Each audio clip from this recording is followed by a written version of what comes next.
하나님의 말씀 봅니다. 하나님의 말씀은 마태복음 28장 1절부터 20절까지 신약성경 51쪽에 있습니다.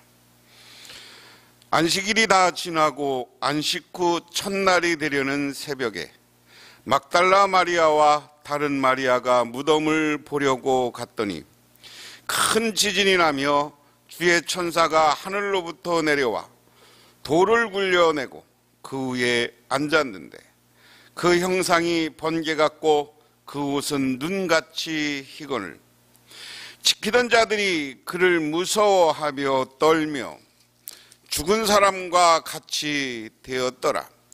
천사가 여자들에게 말하여 이르되 너희는 무서워하지 말라. 십자가에 못 박힌 예수를 너희가 찾는 줄을 내가 아노라. 그가 여기에 계시지 않고 그가 말씀하시던 대로 살아나셨느니라. 와서 그가 누우셨던 곳을 보라. 또 빨리 가서 그의 제자들에게 이르되 그가 죽은 자 가운데서 살아나셨고 너희보다 먼저 갈릴리로 가시나니 거기서 너희가 배우리라 하라. 보라, 내가 너희에게 일렀느니라 하거늘 그 여자들이 무서움과 큰 기쁨으로 빨리 무덤을 떠나 제자들에게 알리려고 다름질할세. 예수께서 그들을 만나 이르시되 평안하냐 하시거늘 여자들이 나아가 그 발을 붙잡고 경배하니 이에 예수께서 이르시되 무서워 말라. 가서 내 형제들에게 갈릴리로 가라 하라. 거기서 나를 보리라 하시니라. 여자들이 갈 때 경비병 중 몇이 성에 들어가 모든 된 일을 대제사장들에게 알리니 그들이 장로들과 함께 모여 의논하고 군인들에게 돈을 많이 주며 이르되 너희는 말하기를 그의 제자들이 밤에 와서 우리가 잘 때 그를 도둑질하여 갔다 하라. 만일 이 말이 총독에게 들리면 우리가 권하여 너희로 근심하지 않게 하리라 하니 군인들이 돈을 받고 가르친 대로 하였으니 이 말이 오늘날까지 유대인 가운데 두루 퍼지니라. 11 제자가 갈릴리에 가서 예수께서 지시하신 산에 이르러 예수를 배웠고 경배하나 아직도 의심하는 사람들이 있더라. 예수께서 나와 말씀하여 이르시되 하늘과 땅의 모든 권세를 내게 주셨으니 그러므로 너희는 가서 모든 민족을 제자로 삼아 아버지와 아들과 성령의 이름으로 세례를 베풀고 내가 너희에게 분부한 모든 것을 가르쳐 지키게 하라. 볼지어다 내가 세상 끝날까지 너희와 항상 함께 있으리라 하시니라. 아멘.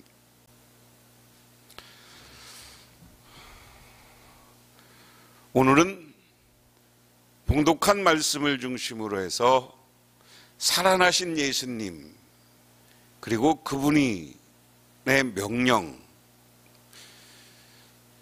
예수님의 부활 그리고 우임명령 이런 제목으로 말씀을 나누어 보고자 합니다. 오늘 내용 전개는 그렇게 됩니다. 오늘 1절에 안식일이 지나고 안식 후 첫날이 되려는 새벽에 막달라 마리아와 다른 마리아가 무덤을 보려고 갔더니 그랬습니다. 이스라엘은 안식일 날을 따지는 걸 해가 넘어가서부터 그 다음날 해가 넘어간 다음까지, 그러니까 안식일 날 해가 넘어가서 이제 안식일이 지나고 새벽이 되는 겁니다.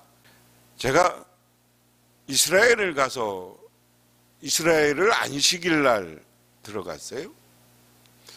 안식일 날 들어가서 하루 숙소에 묵고 이제 그 다음날 다시 들어와서 똑같은 숙소에 묵었는데 그날은 이스라엘 사람들이 그 식당에 많이 와서 식사를 해요. 왜 그러냐? 이스라엘 사람들은 안식일 날 자기 집에서 밥을 못 해 먹게 돼 있으니까 또 호텔이나 식당에 와서 먹는 건 괜찮답니다. 그래서 안식일이 되면 저녁 식사부터 호텔에 와서 식당에 와서 식사를 하고 거기에 하루 묵어요. 그런데 안식일 날 이스라엘 예루살렘 이쪽을 쭉 관광하고 돌아왔는데, 그리고 우리가 저녁을 먹고 이제 호텔 밖을 나갔어요. 갑자기 조용하던 사람들이 이제 안식일이 지나고 그들은 저녁에 하루가 지난 걸로 계산하니까 막 여기서 춤을 추고 난리를 치고, 이렇게 까만색 양복에 검정색 모자를 쓴 그 이스라엘은 그게 랍비들, 그리고 복장이거든요. 막 자기들끼리 길거리에서 춤을 추고, 그때는 막 술을 마시고 막 이러면서 춤을 춰. 그래, 왜 그러냐고 그랬더니 하루 동안 안식일이라 그런 걸 못하게 되니까 안식일이 지난 저녁부터는, 그날부터는 이제 막 난리가 나는 거예요. 축제가 벌어지고 난리가 나고 저녁에 그렇게 재밌게 놀더라고요. 그래서 이스라엘 시간은 그렇게 계산하는구나 하는 걸 제가 체험적으로 본 거예요. 근데 예수님이 안식일 전날 돌아가셔서 다음에 안식일 날은 무덤 깊숙이 묻히시고, 그리고 저녁이 되고 이제 새벽 새로운 안식일이 지난 다음, 이스라엘의 안식일은 토요일이고요. 우리가 일요일을 주일로 섬기는 이유는 예수님이 부활한 날을 시점이기 때문에, 오늘날 얘기하면 해가 막 뜰 쯤에 나 이렇게 시점을 그렇게 잡으면 됩니다. 그래서 안식구 첫날 제자 마리아와 다른 막달라 마리아와 다른 마리아, 그렇게 표현했습니다. 새벽에 막달라 마리아와 다른 마리아, 그래서 막달라 마리아는 여러분들이 잘 아는 사람이고요. 그리고 다른 마리아는 아마도 야고보와 요셉의 어머니일 가능성이 있다 하는 겁니다. 그러니까 여자들이 예수님이 무덤에 묻힌 것을 끝까지 쳐다보고 있었어요. 그리고 무덤에서 묻힌 것을 그 무덤에 가서 마지막으로 예수님을 이제 향유를 발라드리려고 가지고 간 거죠. 그런데 여인들이 그곳에 무덤을 보려고 갔더니 도착하니까 난리가 난 거예요. 큰 지진이 나며 주의 천사가 하늘로부터 내려와 돌을 굴러내고 그 위에 앉았는데 그 형상이 번개 같고 그 옷은 눈같이 희건을. 오늘 갑자기 이제 여인들이 도착하니까 무덤이 흔들리고, 그리고 돌이 스스로 넘어가고, 그리고 하늘로부터 천사가 내려왔다. 지진이 나면 돌이 굴러다니고 하늘로부터 천사가 내려왔는데 옷이 하얀데 그보다 하얄 수가 없었다. 그 다음에 지키던 자들이 그를 무서워 떨며 죽은 사람과 같이 되었더라 그랬습니다. 여러분, 제가 새벽 시간이나 여기 동영상 올리는 것을 여러 번 강조했지만, 하나님을 체험하는 것, 그리고 하나님의 천사들을 만나는 것은 극히 거룩한 것이다 그랬습니다. 제가 수요일 날 동영상에서 다니엘이 천사를 만나는 이야기도 똑같은 거예요. 다니엘이 천사를 만날 때 힘이 빠지고 그 앞에서 머리를 숙이고, 그리고 머리를 땅에 박고 하도 힘이 빠져서 잠자는 것 같았더라. 그러니까 천사가 와서 다니엘을 이렇게 세우는 이야기. 오늘도 여기 보면 하얀 옷을 입은, 다니엘서도 보면 그 천사가 하얀 옷을 입고 여기 황금띠를 둘렀다 그랬거든요. 오늘도 하얀 옷을 입은 천사가 왔는데 이 여인들이 보고 두려워 떠는 거고요. 이 여인들뿐만 아니라 그것을 지키던 군인들이 두려워 떨고 있다. 군인들은 담력이 좋은 사람들이죠. 고도로 훈련된 사람들이죠. 근데 그런 사람들도 하늘로부터 오는 이 거룩함과 하늘로부터 오는 알 수 없는 힘, 알 수 없는 능력, 이런 것을 우리는 경험하고 체험할 때 두려움에 떨 수밖에 없는 거예요. 여러분, 하나님의 체험은 두려움입니다. 하나님을 만날 때 우리는 그 정기라고 할 수도 있고요, 흘러내리는 그 기운이, 우리 사람이 어떻게 할 수 없는 기운이 있는 거예요. 하늘의 기운이. 그런 기운 앞에서 안 믿던 사람이고 예수의 부활을 믿지 않던 군인들이었지만, 담력이 센 사람들이었지만 두려움에 떨고 말았다 하는 겁니다. 여기까지가 이제 오늘 상황이고요. 그 다음에 이제 천사가 반응하는 거예요. 5절에 천사가 여자들에게 말하여 이르되 너희는 무서워하지 말라. 십자가에 못 박히신 예수를 너희가 찾는 줄 아노라. 그가 여기 계시지 않고 그가 말씀하시는 대로 살아나셨느니라. 와서 그가 누웠던 것을 보라. 또 빨리 가서 그의 제자들에게 이르되 그가 죽은 자 가운데서 살아나셨고 너희보다 먼저 갈릴리로 가시나니 거기서 너희가 배우리라 하라. 보라, 내가 너희에게 일렀느니라 하거늘. 할렐루야. 하늘의 기운사를 만났을 때를 경험하지 못한 사람은 모르는 기운이 있는 거예요. 천사가 말을 합니다. 야, 여인들아 두려워하지 말라. 너희들이 십자가에 달리신 예수님을 보러 왔는 줄 내가 안다. 근데 그분은 여기 없어. 그분은 여기 없어. 와서 봐. 없어. 와서 봐. 없어. 그분은 이미 여기서를 떠나서 갈릴리로 가셨다. 너희들은 제자들에게 빨리 가서 이야기하라. 예수님이 부활했고 갈릴리로 가서 예수님을 만날 것이다라고 이야기해라. 이렇게 이야기하는 거예요. 예수님의 수태 고지 그리고 예수님의 부활 고지, 이렇게 사건이라고 그래요. 고지라는 건 뭐냐면 우리가 뭐를 알려주는 것. 자, 예수님에 대한 천사의 고지가 두 번 있어요. 한 번은 뭐냐, 예수님이 마태복음에 의하면 동정녀 마리아가 잉태했을 때 마리아에게 너가 잉태한 건 하나님의 아들이라는 거 있었고요. 그 다음에 오늘 예수님이 십자가에 매달려 돌아가시고 살아난 사건, 부활 사건을 천사가 와서 오늘 여인들과 많은 사람들 앞에 고지하는 얘기야. 천사가 말하여 준 거예요. 오늘 마태복음은 예수님이 태어날 때와 예수님의 부활, 생명에 얻는 것은 천사의 입을 통해서 오늘 이야기해 주는 것으로 기록하고 있습니다. 그런 의미에서 하나님을 믿고 천사를 믿는 사람들은 오늘 예수님의 부활이야말로 하나님의 역사고 하나님이 하신 일이라는 것을 믿으시기를 주님의 이름으로 축원합니다. 이제 8절에 그럼에도 불구하고 그 여인들이 무서움과 기쁨으로 빨리 무덤을 떠나 제자들에게 알리려고 다름질할세. 예수께서 그들을 만나 이르시되 평안하냐 하시거늘 여자가 나아가 그 발을 붙잡고 경배하니 이에 예수께서 이르시되 무서워 말라. 가서 내 형제들에게 갈릴리로 가라 하니 거기서 나를 보리라 하시니라. 이제 여인들이 천사로부터 부활의 고지를 듣고 막 제자들에게 달려가요. 근데 달려가는데 진짜로 이제 예수님이 나타나. 평안하냐? 여자들이 예수님인 걸 알아보고 예수님에게 경배합니다. 그러니까 예수님이 무서워 말라. 너희들 형제들에게 가서 갈릴리로 가라 하라. 나도 거기서 그들을 볼 것이다. 오늘 마태복음은 여기서 예수님의 부활의 이야기, 예수님이 이 땅에 나타나는 이야기, 그 다음에 이제 명령하는 것으로 끝나요. 근데 이제 요한복음에 의하면 다시 갈릴리 해변에서 고기 잡고 있던 베드로에게 다시 나타나고 엠마오로 가는 두 제자에게 나타나고 그 다음에 이제 제자들이 모여있는 곳에 예수님이 나타나는 이야기. 근데 오늘 예수님은 여인들에게 직접 부활한 자신의 모습을 보여주고 계십니다.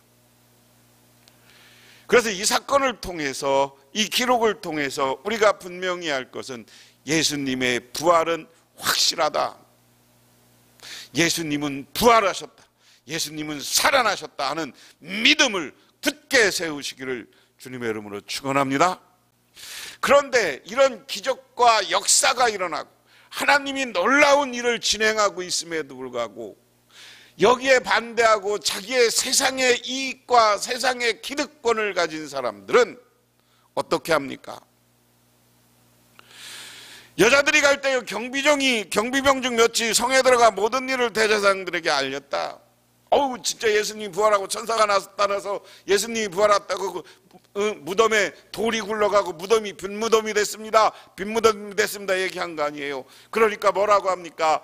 장로들이 모여, 야, 근데 이게 진짜 나타나면 유대인들은 큰일 난다. 유대인들이 믿고 이제 위에 소요가 일어나고 자기들이 쫓겨날 것 같으니까 경비병들에게 큰 뇌물을 줘, 돈을 줘. 예나 지금이나 돈이 문제, 돈이. 여기에서 또 돈이 등장하는 거예요. 진리 앞에, 진실 앞에 돈이라는 것으로, 사람의 이익이라는 것으로, 사람의 욕망이라는 것으로 진리를 숨기고 있다. 진실을 숨기고 있다. 여러분, 우리는 진리와 진실을 똑바로 목도해야 됩니다. 오늘 경비병들이, 이 사람들이 의논하에서 돈 욕심 때문에 진리를 숨기는 거예요. 진실을 숨기는 거예요. 예수님의 부활을 숨기는 거예요. 사실은 예수님의 부활을 얘기 들었다면 여기 제사장들과 장로들은 어떻게 해야 되는 겁니까? 회개하고 돌아서서 예수를 영접하고 하나님을 믿었어야죠.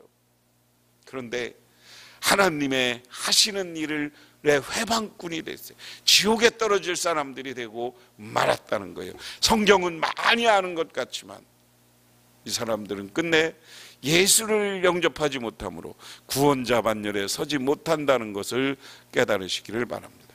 그래서 군인들이 돈 받고 거짓말했어요. 그런데 오늘 여기 중요해요. 이 말이 오는 날까지 유대인 가운데 두루 퍼지니라. 무슨 말이에요? 제자들이 자기들이 자는데 제자들이 예수님의 시체를 훔쳐갔다. 제자들이 어떻게 믿어 큰 돌을 굴렸습니까? 또 하나 물을게요. 자기들이 자는데 제자들이 시체를 훔쳐가는지 안 훔쳐가는지를 봤어, 못 봤어? 조금만 따지면 웃기는 거예요. 주변에 잤다며. 병사들이 잤다며. 자는데 훔쳐가는 걸 어떻게 봤어? 근데 이들은 천사의 고지를 듣고 그것을 영접하지 못한 사람들이다. 이것을 우리는 이런 것 때문에 유대인들이 의심하고 예수를 영접하지 못하는 거예요. 그 다음에 우리 교재에 보면 재미있는 예화가 있습니다. 1974년 2월 20일이 오노다 히로라는 일본 장교가 30년 동안 숨어있던 필리핀 정글에서 나왔습니다. 그동안 그는 매일 아침 소총을 닦고 가상의 상관에게 정찰 보고를 하며 적들을 피해 숨고 해진 옷을 기어 입으며 지냈습니다. 폐장병에게 무슨 기쁨과 평강이 있을까? 불안하고 외로우며 분노하고 좌절하고 자괴하고 해위에 빠지는 삶의 연속이었습니다. 오노나 히로우는 이처럼 비참한 폐잔병으로 만든 것은 밀림도 아니었습니다. 적군도 아니었습니다. 그를 그렇게 비참하게 한 삶으로 몰아넣은 것은 진짜 적은 자기의 마음속에 있는 의심이었다. 일본이 전쟁에 졌다. 승전국 미국은 삐라를 뿌리며 숲에 있는 게릴라들과 폐잔병들에게 알렸으나 다른 사람들은 그 말을 듣고 다 투항하고 나왔는데 의심이 많았던 이 사람은 끝내 투항하기를 거부했습니다. 또 일본 정부가 나서서 그에게 호소했습니다. 나와서 투항하라. 이제 끝났다. 심지어 가족들까지 동원해서 설득했지만 그는 끝내 나오기를 거부하고 가족들을 동원하고 일본 정부를 빙자해 자기를 잡아 죽이려는 미군의 심리 공작이라고 의심했습니다. 우리가 영적 폐장병으로 사는 이유는 의심 때문이다.